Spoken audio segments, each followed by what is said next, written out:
Hi, I'm Kate and welcome to my channel, Nurture Nature.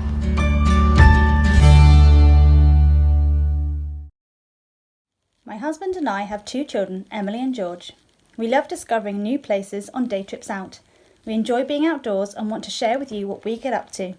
We are lucky enough to have a garden and over the last few years have created our allotment area where we grow fruit, vegetables and cut flowers.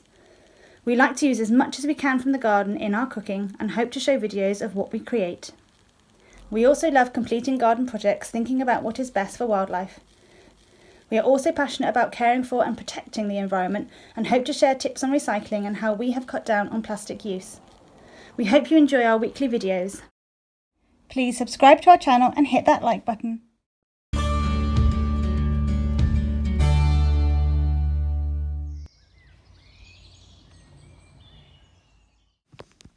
Now we know that a caterpillar turning into a butterfly isn't actually magic, so we decided to learn how it actually does it. Now in simple terms, before a caterpillar hatches and it's still inside its egg, it grows types of cells needed for each part of a butterfly. And when a caterpillar is inside its cocoon, it actually digests itself, making a sort of caterpillar soup.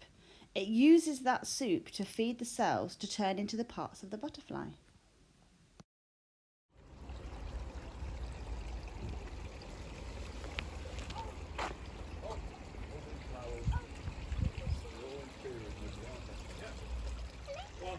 Down the steps.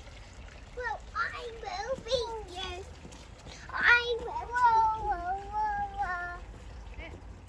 I'm gonna harvest some potatoes. Right, come down. What have we found? Your finger right next to it. Spider. Is it to harvest? Yeah. Ready?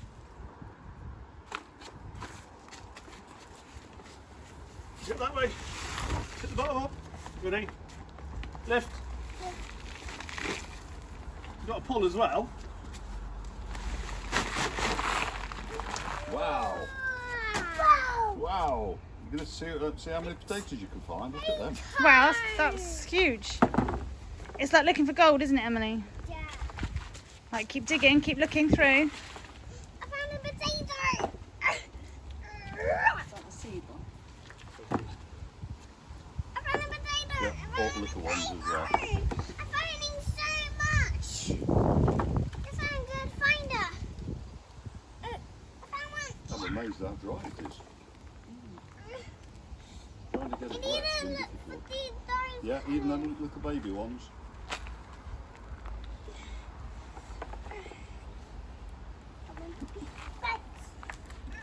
I found a big one.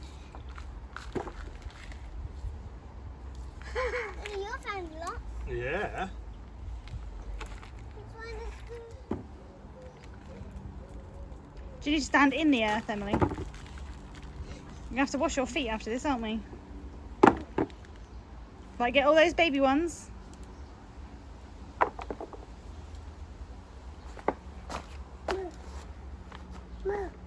More? There are more, George. Yeah.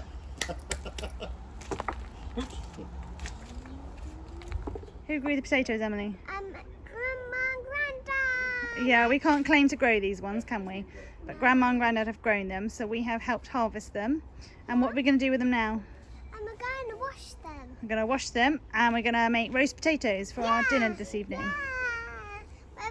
With Grandma and Grandad. Why do we need to wash them, Emily? Because we need to keep them nice and clean. Yeah, what are we washing off of them? Soil.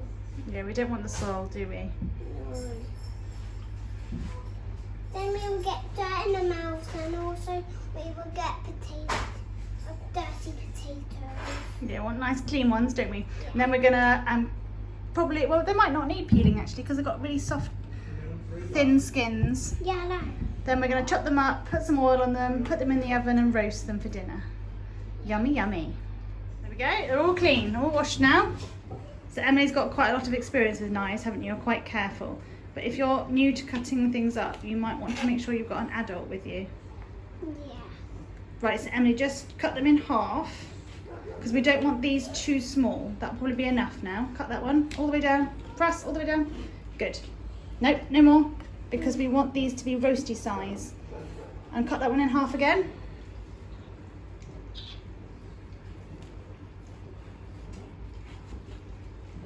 Good. Perfect. Now be careful on the end of that because the end will be really sharp. Watch your fingers.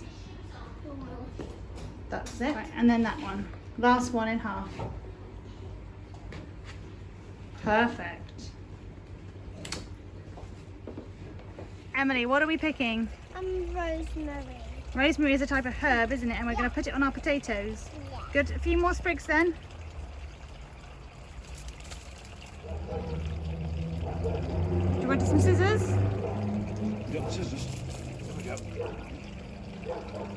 Give me those. That's it. If you pass them to me. Good girl. Maybe 2 more bits. 1. Watch your fingers. 1 and 2. There we go. Perfect. Well done. And then show me how you carry scissors, Emily. Good girl. Well done. We're gonna put some salt in. We're gonna put some rosemary in, and also oil. Good. So Right. let's get started. That's it. Use just your fingers and just you're going to pinch. Not too much. We don't want loads of salt. That's it. Sprinkle it in. Then one more. Yeah, maybe a little bit more. Good. Perfect. Then some rosemary. Rosemary. What you want to do is try and get the leaves off. So do you know how to do that? You can sort of run your fingers down it to get all the leaves. That's it. Run it backwards. That's it. Perfect. Can you smell the rosemary, Emily? What does it smell like? So, It smells yummy. don't pour too much. Go steady. Good girl. Good. That's probably enough. Good girl. Now we're going to get a spoon and we're going to mix it all up. Okay. So give it a good stir. Get all all the potatoes underneath. Leave that one. Here. Let's grab it. Don't smash it. No, you're going to get this. You can put the spoon right underneath. You could even get your fingers in there if you want. Get your hands in there. You want to get your hands down the side and up and. And then I will wash my hands. Yeah, you can wash your hands afterwards. That's it. Just use your hands.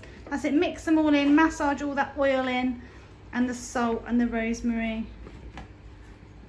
Good mix. Right, do you want to tip them out onto this baking tray now?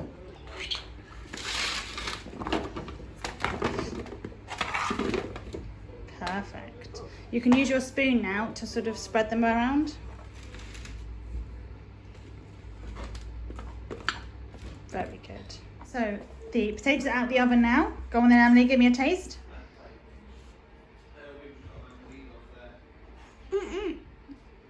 Is it good? Yeah. Yummy. Give me a thumbs up then.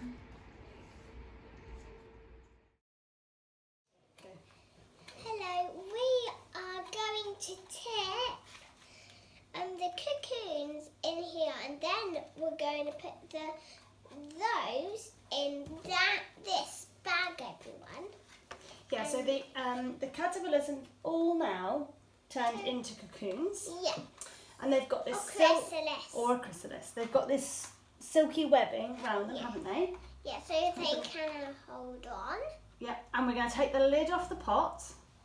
We're going to turn it sideways and Yeah. slot it into the box. Yeah, we're going to do it really slowly so they don't fall off and they crack open. Exactly, got to be really, really careful, haven't we? And then we'll put the whole thing in the butterfly net so that when they come out the cocoon, the chrysalis, they don't just fly around the room, they're in the net. Yeah. Okay? And we're going to zip it around. Yeah, we've got to zip it up. Yeah, so they don't So, fly away. The instructions say, right, we've left them for 3 days Yeah. in the chrysalis to harden. Apparently they're doing wonderful things in the first 3 days of turning into a chrysalis. So we're very carefully, I want you to hold the box still. It says gently open it. I'm a bit scared. I don't want to hurt them. Me too. I suppose they cope with the wind out in the wild, don't they? If they're doing this naturally in the garden, they would cope with the wind. So hopefully they won't fall off if I move them. And it says remove all the silk strands from the chrysalises.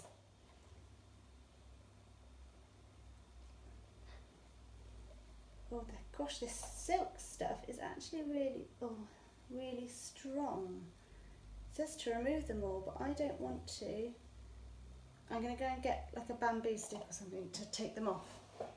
Yeah. I don't want to damage. I don't know how you're supposed to take it off. I don't know if this is the right method or not.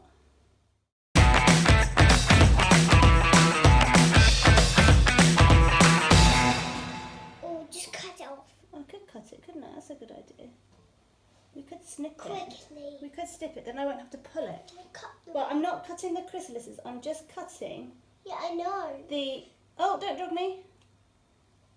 Just cutting the web. The silky strands, Just leave them. so that they're not going to be on this lid when we put the lid in the box. Done it. I know, but it does say remove all of the strands, and there's still some on this one here. This one's very precarious. It does say remove it all. I suppose they will get caught when they become butterflies. But then in the wild they won't do this, will they? Nobody's going to come along with a pair of scissors, cut away their webbing.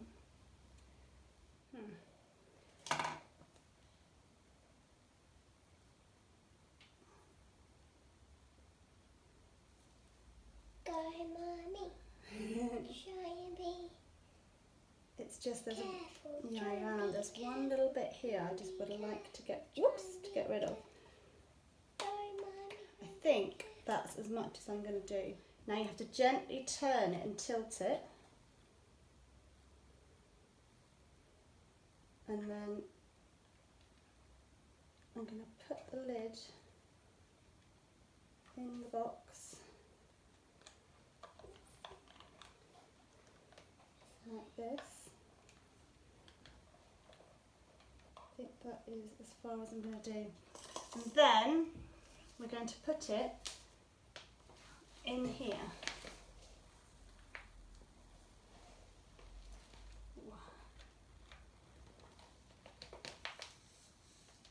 And it says, place the lid upright in the station, move the station into the habitat close to the side of the mesh netting. So I'm going to put it near the side. And then we're going to zip it up. And we're going to put this somewhere that's a constant temperature. So it's not going to get too hot or too cold. And somewhere out of the direct sunlight. So our living room is probably the best place for it. How will me move it? Well, we just pick up the cage, the habitat. And hopefully it says in 7 to 14 days, the butterflies will emerge from their chrysalis. Bye then. Bye everyone. Bye. Tune in next Wednesday to see the butterflies.